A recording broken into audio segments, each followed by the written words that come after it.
میں نے خود دیکھی ہے، لڑکی بہت اچھی ہے، اگر مجھ پر یقین نہیں ہے تو خود ہی ڈھونڈ لو اپنے لیے لڑکی جس سے شادی کرنا چاہتے ہو، جو چاہتے ہو کہ میری طرف سے کرو۔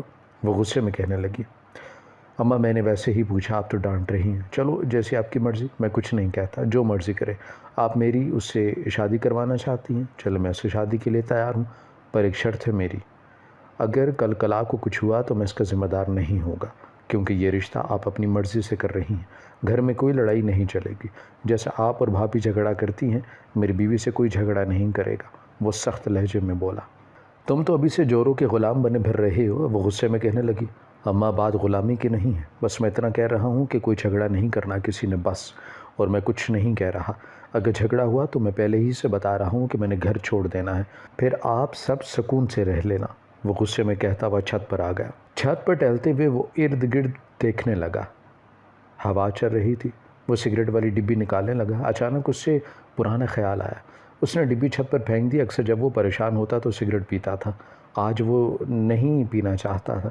پریشانی میں بھی وہ جانتا تھا کہ لڑکیوں کو سگریٹ سے نفرت ہوتی ہے اور وہ اب یہ چھوڑنا چاہتا ہے۔ وہ واپس اپنے کمرے میں آیا، پر نہ جانے کیا پریشانی تھی جو اسے کھائی جا رہی تھی۔ وہ خود بھی نہیں جانتا تھا جب سے اس کا رشتہ ہوا تھا وہ اتنا پریشان سا کیوں تھا۔ بھائی میں چائے رکھ کر جا رہی ہوں۔ اس کی چھوٹی بہن چائے رکھ کر جانے لگی۔ اس نے روک لیا اور اسے کہنے لگا، چھوٹی میں بہت پریشان ہوں، مجھے ایسا کیوں لگ رہا ہے جو اماں نے لڑکی پسند کی ہے وہ ٹھیک نہیں ہے ہماری فیملی کے لیے۔ نہ جانے مجھے ایسا کیوں لگ رہا ہے، ایسے کیسے اماں نے 2 دن میں لڑکی پسند کر لی، وہ بھی اچانک سے، کسی کو پتہ بھی نہیں چلا، اور دیکھو نا لڑکی والے نہ مجھ سے ملے ہیں نہ مجھے دیکھا ہے، اور منگنے کی تاریخ بھی رکھ دی ہے۔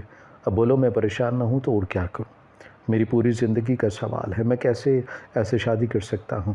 وہ اپنی پریشانی چھوٹی بہن کو بتا رہا تھا، وہ بھی پریشان ہوگی، پھر اچانک بولی، بھائی آپ کیوں پریشان ہو رہے ہیں، میں آپ کو ایک بات بتاؤں۔ وہ مسکراتی ہوئی بولی۔ احمد نے جیسے ہی اس کی بات سنی اس کی آنکھیں کھلی کی کھلی رہ گئی۔ چھوٹی یہ غلط بات ہے، وہ اسے ڈانٹتے ہوئے بولا۔ اچھا اگر ایسی بات ہے تو پھر کریں شادی شوق سے، مجھے کیا، وہ کہہ کر کمرے سے باہر چلی گئی تھی۔ وہ سوچنے لگا کہ اب وہ کیا کرے۔ چند دن بعد اس کی منگنی بھی ہوگی، وہ لڑکی والوں نے بہت دھوم دھام سے منگنی کی۔ احمد نے ایک بات محسوس کی کہ لڑکی بھی اس رشتے سے خوش نہیں ہے۔ وہ نہیں جانتا تھا کہ اماں نے اس لڑکی کو اتنا پسند کیوں کیا ہے۔ دکھنے میں واقعی وہ بہت شریف سی تھی، پر وہ بالکل بھی نہیں تھی بولی۔ وہ کمرے میں لیٹا ہوا تھا، اچانک اس کے موبائل پر میسج آیا۔ اس نے جیسے ہی موبائل اٹھا کر میسج دیکھا اسے جھٹکا لگا۔ وہ موبائل پر آئے سارے میسیجز دیکھنے لگا۔ اسے حیرت ہو رہی تھی اسے یہ میسج کون کر رہا ہے اور کیوں کر رہا ہے۔ اس نے جلدی سے اپنی پیشانی سے پسینہ صاف کیا اور نمبر پر کال کرنے لگا، مگر دوسری طرف سے کسی نے کال پک نہ کی۔ وہ میسج کرنے لگا، کون ہیں آپ اور میسج کیوں کر رہے ہیں، سیدھی بات بتائیں، آپ کہنا کیا چاہتے ہیں۔ اس نے میسج ٹائپ کیا اور سینڈ کر دیا، پر اس کے ہاتھ ابھی تک کانپ رہے تھے۔ اس سے آج سے پہلے کبھی ایسا میسج نہیں آیا تھا، نہ جانے آج کون کر رہا تھا۔ اسے غصہ بھی آ رہا تھا۔ دوسری طرف سے پھر سے پہلی والی ہی بات دہرائی کی۔ اب تو باقاعدہ اس سے تجسس ہونے لگا، آخر یہ کون ہے، کون میسج کر رہا ہے اسے، کہیں یہ میسج مجھے چھوٹی تو نہیں کر رہی تنگ کرنے کے لیے۔ وہ ایک دم سے اٹھا اور چھوٹی کے کمرے میں گیا، پر وہ تو بکس لیے پڑھ رہی تھی۔ اسے اچانک اپنے کمرے میں دیکھ کر بولی، بھائی کیا ہوا، آپ پریشان لگ رہے ہیں، سب ٹھیک ہے نا، آپ کے چہرے پر پانی کیوں آیا ہوا ہے، آپ پریشان کیوں ہیں۔ اس نے ایک ہی سانس میں نہ جانے کتنے سوال کر ڈالے۔ کچھ نہیں، وہ تم سے بات کرنی تھی، ابھی تک پڑھ رہی ہو تو چلو پڑھ لو، میں بعد میں بات کر لوں گا۔ اس نے بات کو گول مول کر دیا، بھائی میں اتنا خاص کچھ نہیں پڑھ رہی، آپ نے کیا بات کرنی ہے مجھ سے کر سکتے ہیں۔ احمد ارد گرد کمرے کو دیکھتا وہ بولا کہ کچھ نہیں، وہ یہ کہہ کر واپس اپنے کمرے میں آ گیا اور ان میسیجز کو پڑھنے لگا۔ آخر یہ کون اسے میسیج کر سکتا ہے، اسے اب پریشانی ہو رہی تھی۔ ایسے میسیجز تو ویسے ہی اسے ڈرانے کے لیے کافی تھے۔ اگلے دن جب وہ کام پر گیا تو اس نے اپنے ساتھ کام کرنے والے سارے دوستوں سے پوچھا، شاید کسی نے مذاق کیا ہو، پر سب نے ہی یہ کہا کہ ان کا نمبر نہیں ہے۔ جب شام کو وہ گھر آیا تو چھوٹی نے اسے کہا کہ اماں بہت غصے میں ہے اور وہ آپ کو کمرے میں بلا رہی ہیں۔ آپ نے کیا کیا ہے، اماں بہت زیادہ غصے میں ہے، بھابھی سے بھی جھگڑا کیا، نہ جانے آپ نے کیا کر دیا ہے۔ وہ چھوٹی کی باتیں سن کر پریشان ہو گیا اور ڈرتا ہوا اماں کے کمرے میں گیا۔ اماں آپ نے مجھے بلایا، کوئی کام تھا؟ وہ ان کے پاس بیٹھتا ہوا بولا، بیٹا میں سوچ رہی ہوں کہ اب تمہاری شادی کر دوں، مجھے اپنی زندگی کا کیا پتہ، تمہاری بہن کی بھی کر دوں، اب اس کی بھی شادی کی عمر ہو گئی ہے۔ اس کے اماں کا رویہ بالکل نرم تھا۔ احمد کو چھوٹی پر بہت غصہ آیا، پہلے ہی وہ پریشان تھا، اوپر سے چھوٹی نے پریشان کر دیا تھا۔ اماں جی مجھے شادی نہیں کرنی ہے ابھی، اس کی آنکھوں کے سامنے اچانک سے وہ میسیجز آ گئے۔ یہ کیا بات ہوئی؟ ایسا کیوں بول رہے ہو؟ اب انہیں بتا چکی ہوں ہم تیار ہیں شادی کے لیے، اور تم کہہ رہے ہو کہ تمہیں ابھی شادی نہیں کرنی۔ اس کی اماں نے اسے غصے میں ڈانٹ دیا۔ اس نے گہری سانس لی اور کانپتی ہوئی آواز میں اس نے کہا، اچھا ٹھیک ہے اماں، میں کر لیتا ہوں شادی، پر اگر شادی کے بعد میں مر گیا تو سارا قصور آپ کا ہوگا۔ وہ یہ کہہ کر بیٹھ گیا۔ اس کی اماں ہکا بکا اسے دیکھ رہی تھی، نہ جانے وہ ایسا کیوں بول کر گیا تھا۔ ایسا تم کیوں بول رہے ہو؟ مرے تمہارے دشمن، کسی نے کچھ کہا ہے؟ اس کی اماں فکر مندی سے پوچھنے لگی۔ اماں ایسی کوئی بات نہیں، آپ پریشان مت ہوئیں، میں بس یوں ہی بول گیا۔ اسے بعد میں احساس ہوا کہ اس نے اماں کے سامنے غلط بات کر دی، اب اماں نہ جانے کیا سمجھیں گی۔ اس کی شادی کی تیاریاں شروع ہو گئی۔ ساتھ چھوٹی کی بھی شادی تھی تو کافی کام تھا، وہ سارا دن مصروف رہتا۔ اس نے موبائل پر آنے والے میسیجز پر کبھی غور نہیں کیا۔ اس کی مہندی تھی، مہندی کا فنکشن ختم ہوا، وہ چھت پر آ گیا۔ اچانک اس کا موبائل مسلسل بجنے لگا۔ اس نے موبائل نکال کر دیکھا، سامنے ہی وہ میسیجز اسی نمبر سے آئے ہوئے تھے۔ وہ بار بار ان میسیجز کو دیکھ کر اپنی پیشانی کو مسل رہا تھا۔ کہیں یہ میسیج میری ہونے والی نہیں، یہ میں کیا سوچ رہا ہوں، وہ بھلا ایسا کیوں کرے گی؟ وہ تو بہت شریف اور سادہ سی ہے، پر یہ میسیج مجھے کیوں کوئی کر رہا ہے؟ میں نے کسی کا کیا بگاڑا ہے؟ یہ تو بہت غلط بات ہوتی ہے، ایسے ہی کیوں کوئی میسیج کرے گا؟ شاید کسی اور کو کرنے ہوں اور میری طرف آ رہے ہوں۔ احمد خود کو جھوٹے دلاسے دینے لگا۔ وہ میسیج اس کے لیے نہیں تھے، پر اسے کیا معلوم تھا کہ یہ میسیج اس کی زندگی میں کیا طوفان لا سکتے ہیں۔ وہ تو بس ان میسیجز کو تھوڑا بہت ہی سیریس لے رہا تھا، پر آج کے موصول ہونے والے میسیجز نے اس کا سر ہلا کر رکھ دیا۔ وہ بار بار ایک میسیج کو غور سے پڑھ رہا تھا، کسی طریقے سے اسے پتہ چل جاتا۔ پوری رات وہ سو نہ سکا، بس وہ آنے والے میسیجز ہی دیکھتا رہا۔ اچانک صبح کے وقت آنے والے میسیج دیکھ کر وہ حیران ہو گیا۔ اچانک اس کے لبوں پر مسکراہٹ چھائی رہی۔ بیٹا، میں تمہاری اور تمہاری بہن کی جلد از جلد شادی کر دینا چاہتی ہوں۔ مجھے اپنی زندگی موت کا کچھ پتہ نہیں۔ اس کے ذہن میں اپنی ماں کی باتیں گونجنے لگیں۔ وہ ایک بار پھر سے خود کو بے بس محسوس کرنے لگا۔ اسے سمجھ نہیں آ رہی تھی کہ وہ کیا کرے۔ اس نے غصے میں موبائل ہی پھینک دیا، جو اس کی پریشانی کی بڑی وجہ بن رہا تھا۔ اس کی شادی کا دن بھی گزر گیا، پر وہ سارا دن پریشان ہی نظر آتا۔ کسی کو معلوم نہیں تھی اس کی پریشانی کی وجہ۔ چھوٹی نے بھی کئی بار اس سے پوچھا کہ کس کے میسیج آتے ہیں آپ کے پاس، جس کی وجہ سے پریشان ہے، پر اس نے چھوٹی کو بھی کچھ نہیں بتایا۔ اگر وہ بتا دیتا تو ضرور چھوٹی ڈر جاتی اور یہ شادی بھی نہ ہونے دیتی۔ اس نے چھوٹی کو شاید نہ بتا کر غلطی ہی کی تھی۔ شادی کو چند ہی دن گزرے تھے، احمد کو نوکری کے سلسلے میں دوسرے شہر جا کر رہنے کا حکم آ گیا آفس کی طرف سے۔ وہ اب مزید پریشان ہو گیا۔ وہ کیا کرے گا؟ اس کی بیوی اکیلی کیسے رہے گی؟ احمد کمرے میں آیا، اس کی بیوی کاموں میں مصروف تھی۔ اس نے اشاروں میں اپنی بیوی کو سمجھایا اسے دوسرے شہر جانا ہے کام کے لیے، ہر ہفتے آیا کرے گا۔ اس کی بیوی نے اس بات میں سر ہلایا۔ وہ پھر سے اشاروں میں ہی اسے سمجھانے لگا۔ اگر کوئی پریشانی ہو تو تم مجھے میسیج کر سکتی ہو، میں آ جاؤں گا۔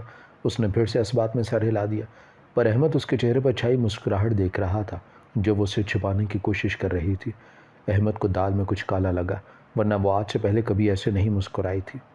چند دن بعد احمد دوسرے شہر آ گیا۔ اسے حیرانگی ہو رہی تھی، کافی دنوں سے اسے کوئی میسیج نہیں آ رہے تھے۔ اس نے آج اتنے دنوں بعد وہ میسیج دیکھے۔ میسیج دیکھتے ہوئے اچانک اس کی نظر نمبر پر گئی۔ یہ نمبر تو میں نے پہلے بھی کہیں دیکھا تھا، آخر کدھر دیکھا تھا؟ یاد کیوں نہیں آ رہا؟ شاید موبائل میں ہی دیکھا ہو۔ وہ خود سے ہی باتیں کر رہا تھا۔ ابھی اسے آئے ہوئے 2-3 دن ہی ہوئے تھے، پر اس کی بیوی کا کوئی میسیج نہیں ملا۔ اس سے نہ ہی چھوٹی نے کوئی رابطہ کیا۔ اس کی شادی تو ہو چکی تھی، پھر بھی وہ اسے روزانہ بات کرتی تھی، پر اب گھر سے کسی کا کوئی میسیج یا کوئی کال نہیں آئی تھی۔ اسے یہ بات پریشان کرنے لگی۔ اس نے خود ہی اماں کو فون کیا۔ دوسری بیل پر فون اٹھایا گیا۔ ہیلو، السلام علیکم اماں، کیا حال ہے؟ کافی دن آپ نے رابطہ نہیں کیا۔ کال پک ہوتے ہی وہ بولا۔ وہ کافی دیر بولتا رہا، پر دوسری طرف سے کوئی آواز نہیں آئی۔ تھوڑی دیر بعد پھر آواز آئی۔ بیٹا، کیا حال ہے؟ کیسے ہو؟ اپنی اماں کی ایسی آواز سن کر اسے جھٹکا لگا، کیونکہ اس کی اماں تو بہت کڑک آواز میں بولتی تھی۔ آج ایسے کیوں بول رہی تھی؟ جیسے بہت ڈری ہوئی ہوں۔ انہیں تو عادت ہی نہیں تھی اتنے دھیمے لہجے میں بات کرنے کی، پھر ان کا لہجہ اتنا نرم اور میٹھا کیسے ہو گیا؟ وہ سوچتا رہ گیا۔ اماں، آپ ٹھیک تو ہیں نا؟ مطلب آپ کی طبیعت وغیرہ تو سب ٹھیک ہے؟ مجھے تو آج آپ کی بدلی آواز لگ رہی ہے۔ بہت سا وہ بولا۔ اس کی اماں نے کوئی جواب نہیں دیا اور کال کٹ کر دی، جیسے کسی نے ان کے ہاتھ سے موبائل لے لیا ہو۔ وہ گھر میں جس سے بھی کال کرتا، جس سے بھی بات کرتا، اس کا رویہ بدلا ہوا اسے لگتا۔ یہ سب کو کیا ہو گیا ہے؟ میرے آنے کے بعد سب اتنا بدل کیسے گئے؟ پہلے تو کبھی کسی نے اتنے نرم لہجے میں بات نہیں کی ہے، شاید سوچا بھی نہیں تھا۔ اب وہ جتنے نرم لہجے میں بات کرتے ہیں، کچھ تو گھر میں گڑبڑ ہے جو مجھے نہیں بتا رہے۔ اب گھر واپس آؤں گا تو ہی پتہ چلے گا۔ وہ خود سے ہی باتیں کر رہا تھا۔ ابھی تک اس کی اپنی بیوی سے کسی قسم کا کوئی رابطہ نہیں ہوا تھا۔ وہ سوچنے لگا نہ جانے اس کا کیا حال ہوگا۔ پہلے بھی اس کا میسج والا تجسس ختم نہیں ہوا تھا کہ یہ شروع ہو گیا تھا۔ اس کے گھر والے اتنے بدل کیسے گئے تھے؟ وہ جب بھی کال کرتا اس کی اماں کوئی نہ کوئی کام کا بہانہ بنا دیتی۔ اسے سمجھ نہیں آتی کہ وہ ایسا کیوں کرتی ہیں۔ ان کے پاس اپنے بیٹے سے بات کرنے کا بھی وقت نہیں ہوتا۔ پہلے تو وہ گھر میں سارا دن فارغ ہوا کرتی تھی۔ وہ اپنی سوچوں میں گم تھا۔ اچانک موبائل بجنے پر وہ ہوش کی دنیا میں واپس آیا اور موبائل اٹھا کر دیکھا۔ جیسے ہی اس کی نظر میسج پر پڑی، وہ حیرت سے دیکھنے لگا۔ آج اتنے دنوں بعد اسے میسج ملا اور وہ بھی ملنے کا کہہ رہا تھا۔ جو کوئی بھی تھا اس نے جلدی سے ایڈریس پوچھا۔ اگلے دن وہ اس ایڈریس پر پہنچ گیا، پر وہاں تو کوئی بھی نہیں تھا سوائے اس کے۔ وہ ڈر گیا اور اس نمبر پر کال کرنے لگا، پر کسی نے کال پک نہیں کی اور نہ ہی میسج کا جواب دیا۔ وہ واپس گھر آ گیا۔ اس کے آفس سے چھٹیاں بھی ہونے والی تھی۔ اس نے واپس گھر ہی جانا تھا۔ اس نے اپنا ضروری سامان بیگ میں ڈالا اور گھر کی طرف روانہ ہو گیا۔ اپنے گھر میں داخل ہوتے ہی سب سے پہلے اس کی نظر اپنی بیوی پر پڑی۔ وہ اسے مسکراتا ہوا دیکھنے لگا۔ وہ بھی اسے دیکھ کر مسکرا پڑی۔ وہ جھاڑو پھیر رہی تھی، باقی اس کی اماں کچن میں تھی، اس کی بھابھی بھی کچن میں ہی تھی۔ اس کی بیوی نے اس کی اماں کو باہر آنے کا اشارہ کیا۔ وہ فوراً سے باہر آ گئی۔ وہ حیرت کے مارے ان کو دیکھنے لگا۔ آج سے پہلے کبھی اس کی اماں نے اس کے ابا کی بھی اتنی عزت نہیں کی تھی جتنی اس کی بیوی کی کر رہی تھی۔ ساری اس کی بیوی کی اس قدر عزت کر رہی تھی۔ اس کی اماں تو اس کی بیوی کے آگے دب چکی تھی۔ وہ یہ سب دیکھ کر پاگل ہو رہا تھا۔ یہ سب کیا ہو گیا ہے؟ میری بیوی کی ہر بات مان رہے ہیں سارے۔ اماں میری بیوی بیچاری گونگی ہے، کچھ بولتی بھی نہیں ہے۔ ان کو آج سب کے سامنے چپ رہتی ہے، پھر بھی سب اسے اتنا ڈرتے کیوں ہیں؟ وہ سب کے چہروں کو دیکھ رہا تھا۔ وہ بہت زیادہ پریشان بھی ہو گیا اور گھر سے باہر چلا گیا۔ سب کا عجیب رویہ اس کی وجہ بنا۔ جب وہ باہر سے واپس آیا تو گھر کا منظر دیکھ کر اسے حیرت ہوئی۔ وہ جلدی سے اپنی بیوی کے پاس آیا جس کے پاس اس کی اماں بیٹھی ہوئی تھی۔ وہ ہکا بکا دونوں کو دیکھ رہا تھا۔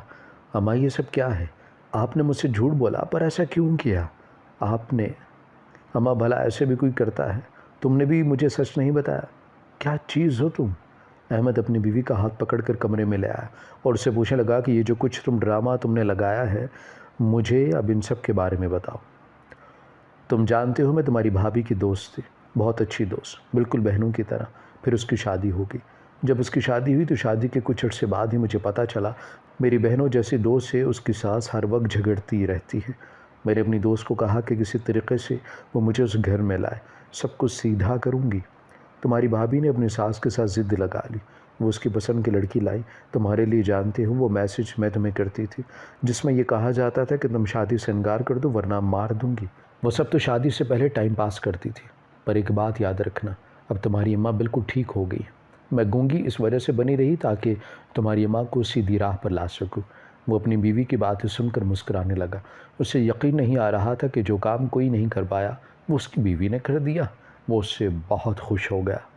ہماری ویڈیو اگر آپ کو پسند آئی ہے تو ضرور لائک کیجیے، اپنی رائے دینا چاہیں تو کمنٹس کیجیے، اچھی لگے تو شیئر کیجیے۔ اس کے ساتھ ساتھ اگر آپ نے ہمارا چینل سبسکرائب نہیں کیا تو ضرور کیجیے اور بیل آئیکن پر لازمی کلک کیجیے تاکہ ہماری ہر آنے والی ویڈیو آپ تک بر وقت پہنچ سکے۔